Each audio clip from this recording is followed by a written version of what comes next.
ඇත්තටම මේ නුවරඑළියට අපි කලින් කතා කරා වගේ high altitude කම්ප්ලෙක්ස් එකක්.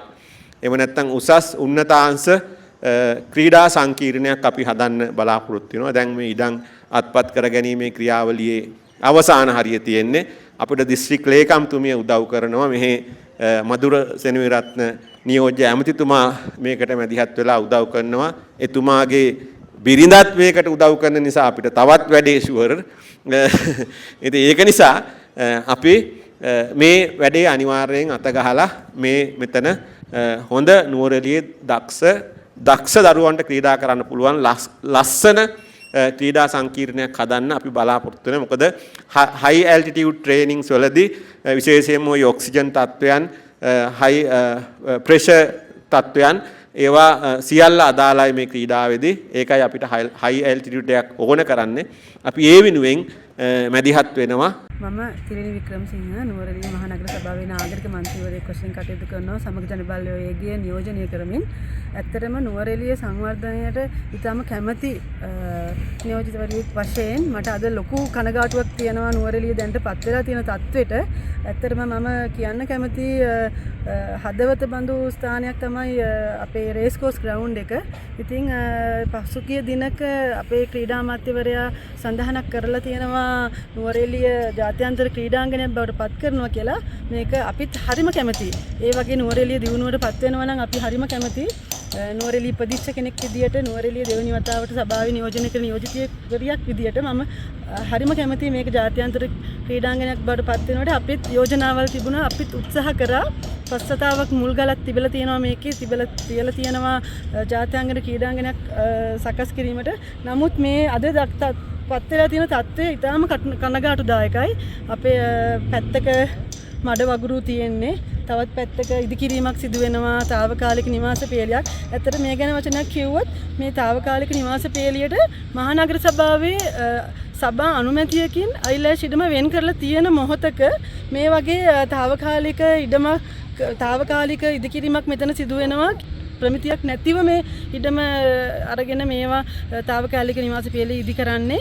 මේකේ ස්ටෝරේජ් සිස්ටම් මේ වගේ කිසිම දෙයක් හරියකට ප්ලෑන් කරලා නැහැ. හැමදේම ග්‍රෙගරි වයවට තමයි යන්නේ. මේක නම් මාලිමාව ගත්ත ගොන්ම තීරණයක් විදිහට මම ප්‍රකාශ කරන්න කැමතියි. මොකද මේ පිරිසට මීට වැඩිය සුව පහසුවට ඉන්න ඉඩමක් තියෙද්දි, ඒකට ඉඩමක් වෙන් කරලා තියෙද්දි බොරුවට මුදල් නාස්ති කරලා මේ වගේ ඉදිකිරීමක් කරන එක ඇත්තටම මේ ග්‍රවුන්ඩ් එකට කරන අපරාධයක්. තිල්ලවේ මවුන්ට නිවාස අපිත් සෑහෙන කල් මේ නිවාස ගැටලුව සම්බන්ධයෙන් අපිත් සෑහෙන කාලයක් උත්සාහය දැරුවා. නමුත් ඒකට ප්‍රතිඵලයක් විදියට අයිලෑෂ් ඉඩම වෙන් කරලා තියෙනවා. ඒ ඉඩමේ මේ පිරිසට නිවාස හදලා දෙනවා නම් ගොඩක් සුදුසුයි කියලා මම කියනවා. දැන් මන්ත්‍රීතුමිය සාමාන්‍යයෙන් මේ తాවකාලික කියලා හදන්නේ බ්ලොග්ගල් වලින්. මේ తాවකාලික කොච්චර කල් තියේද මෙතන?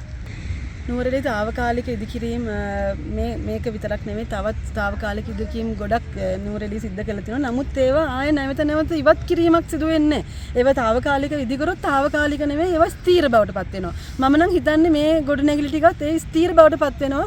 මේක කිසිදා සංවර්ධනය කරන්න හැකියාවක් නැති වෙයි කියලා තමයි මම හිතන්නේ. නුවරඑළිය හදවත බඳු මේ ක්‍රීඩාංගණය ජාත්‍යන්තර ක්‍රීඩාංගණයක් බවට පත් කරනවා කියලා පහුගියදා සුනිල් ගමගේ ක්‍රීඩා අමාත්‍යවරයා ප්‍රකාශ කර තිබා. එතකොට එතුමාගෙන් මම අහන්න කැමතියි එතුමා ජාත්‍යන්තර ක්‍රීඩාංගණයක් හදනවා කියලා නිකන් බොරු බයිලාවක් තමයි මේ ගහන්නේ. මොකද හේතුව ක්‍රීඩාංගණයේ මැද මේ මහා ලයින් පේලියක් ගහනවා. මේ පිටිපස්සෙන් පේන්නේ ලයින් පේලිය. ඒ ලයින් පේලිය ගහන්න වෙන තැනක් කැමතුමාට තිබ්බේ නැද්ද? මේ නගර සභාවෙන් තීරණයක් කරන් තියෙනවා අයිලෑෂ් කියලා නගර සභාවේ ඉඩමක් තියෙනවා. ඒ ඉඩමේ ඒ ගෙවල් ටික ගහන්න නැතුව මෙතන ගෙවල් ටික ගහුවයි. ළමයින් සෙල්ලම් කරනකොට අකමැති නිසා නේද? බොරු කියන්න එපා ඇමතුමා. ඔය පැලවත්ති බොරු තවත් කියන්න එපා. කරුණාකර අපි ඉල්ලා සිටින්නේ එච්චරයි. මේ ක්‍රීඩාංගණය හදනවා නම් අපි ඇත්තටම හදවතින් කැමතියි. අනික මේ ක්‍රීඩාංගණය බලන්න දැන් මේ ක්‍රීඩාංගණය මේ ගෙවල් ටික ගහුවම පස්සේ ඒ ගෙවල් টয়ලට් යන්නේ කොහෙටද? ක්‍රීඩා අමාත්‍යාංශෙට. නෑ, ඒ ඔක්කොම යන්නේ ගෙගිරි වැවට. ගෙගිරි වැව නුවරඑළියට ඕනි මිනිස්සෙක් ගෙගිරි වැවේ බෝට්ටුවක් පදින කොච්චර කැමතිද?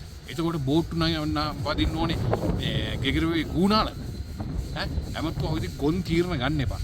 මේ නුවරඑළිය නගර සභාවේ ඉන්න නගරාධිපති හරිද? නරකාධිපති කියලා අපි කියන්නේ. හරිද? ඔහුට කියන්න පොඩක් මොලයක් පාවිච්චි කරලා ඔහුටත් ළමයි ඉන්නවනේ. ළමයිගේ අනාගතය ගැන හිතලා වැඩ කරන්න කියලා. මේකේ ක්‍රිකට් සෙල්ලම් කරනවා. ඒ වගේම high altitude center එකක් වශයෙන් ගොඩාක් සම්මාන ගත්ත රංස් පදක්කම් දිරපු ළමයි ඇවිල්ලා මෙහි ප්‍රැක්ටිස් කරන්නේ මාස ගණන්. මෙන්න මේ ක්‍රීඩාංගනේ වෙන කොහෙවත් නෙමෙයි. අනික ඔය අතිකරු ජනාධිපතිතුමා ඉන්නවනේ. අතිකරු ජනාධිපතිතුමා චොපර් වලින් එන්නේ නැහැ කිව්වනේ. ඒ නමුත් එයාගේ චොපර් දෙකම ඇවිල්ලා මෙන්න මෙතන තමයි බාන්නේ. ඒ චොපර් දෙක බානකොට මේ වහලවල් ගැලවිලා යන්නේ නැද්ද? ඒවා ජාතික මේ මුදල් මේ අවභාවිතාවක් නෙමෙයි. ඒවා සවුත් වෙන්නේ නැද්ද එතකොට? මේ ඔක්කොම ගොන් කතානේ. අනික මේවා තාවකාලික ගෙවල් හදනවා නම් මේ බ්ලොග් ගල් වලින් තාවකාලික ගෙවල් හදනවාද? ඇයි මේ විදිහේ ගොන් මිනිස්සු ඇයි මිනිස්සු අන්දන්නේ තවත්? කරුණාකර මිනිස්සු අන්දරගෙන අමත්තන්න. ඊළඟට මේ ක්‍රීඩාංගනේ වා හදන්න ඕනේ නැහැ. දෙයියන්ගේ නාමයෙන් මේක කරන්න පුළුවන් මිනිස්සෙක් එනකන් මේ ක්‍රීඩාංගනේ තියෙන විදිහට කියන්න දෙන්න. අපි ළමයෙකුට සෙල්ලම් කරන්න පුළුවන් විදිහට. ඒකත් එක්ක මේ ඇමතුමාගේ නියෝජ්‍ය ඇමතුමාගේ වයිෆුත් කියලා කතාවක් කියලා එතුමා ඉතින් ප්‍රකාශයක් කරනවා නියෝජ්‍ය ඇමතුමා වගේම එමෙජ් ඇමතුමාගේ නෝනත් මේ ක්‍රීඩාංගනේ හදන්න උදව් කරනවා කියලා. නියෝජ්‍ය ඇමතුමා වෙන කවුරුත් නෙමෙයි මදුල සෙනෙවිරත්න. එතුමා තමයි නුවරඑළියෙන් පාර්ලිමේන්තුවට ගියපු අධ්‍යාපන නියෝජ්‍ය ඇමතුමා. ඇමති වුණාන් පස්සේ අපි දැක්කේ නැහැ ජීවිතේට ඇමතුමා ඇවිල්ලා පොළවේ පය ගහලා මේ ක්‍රීඩාංගනේ මේකේ මොන පාටවද කියලා දෙයක් බලන්නවට. ඇමතුමා හැංගිලා. හැබැයි ඇමතුමාගේ නෝනා ඇවිල්ලා නුවරඑළිය දිස්ත්‍රික් ලේකම් කරලේ සහකාර දිස්ත්‍රික් ලේකම් ඉඩම්. එතකොට එතුමිය තමයි මේ ඊටම මේ යෝජනා කරලා තියෙන්නේ. අපි දන්නේ හැටියට. නුවරඑළිය දිස්ත්‍රික් සම්බන්ධනේ කවුරුද? ඉතින් එතුමිය කොහෙද මේ ක්‍රීඩාංගනයක් හදන්න උදව් කරන්නේ? එතුමිය මේ ගොන් තීරණය ගන්න අත් දෙකම උස්සලා උදව් කරලා තියෙනවා නම් එතුමිය කොහෙද අනික් චෝතර උදව් කරන්නේ? ඒ විදිහේ ගොන් මෝඩ චූන් දෙන්න එපා කියලා අපි ඉල්ලා සිටිනවා. නුවරඑළිය සුරකීමේ සංවිධානයේ හැටියට ජනාධිපතිතුමාගෙන් ඔයාලා මොනවද ඉල්ලන්නේ මේ ගැන? ජනාධිපතිතුමන් ජනාධිපතිතුමන් ඉල්ලන්න දෙයක් නැහැ. ජනාධිපතිතුමන්ගේ හොඳටම අපිට ලැබිලා තියෙන්නේ. හැම අතින්ම ලැබිලා තියෙන්නේ. හැමදාම දවසින් දවස මේ එක කරුණු මතු කරමින් ඉන්නේ. නුවරඑළිය ක්‍රීඩාංගනය ගත්තොත් කුණු එක තැනක. රෙදි වේලෙනවා තව තැනක. ඩෝබි ස්ථානයක්. ඒ වගේම මේක තාවකාලිකව ගෙවල් ගහලා දෙනවා. අනික මේ නුවරඑළිය මේ ක්‍රීඩාංගනේ টয়ලට් ටික ඔක්කොම යන්නේ ගෙගෙරුවවට. මේ ග්‍රවුන්ඩ් එක හරහා ළමයි සෙල්ලම් කරන ග්‍රවුන්ඩ් එක හරහා තමයි මේ කාණුව දාලා තියෙන්නේ. මේ විදිහේ ගොබ්බ තීරණ තමයි මේ රජය විසින් අරන් තියෙන්නේ. ඒ නිසා මේවා ගැන කතා කරන්න දෙයක් නැහැ.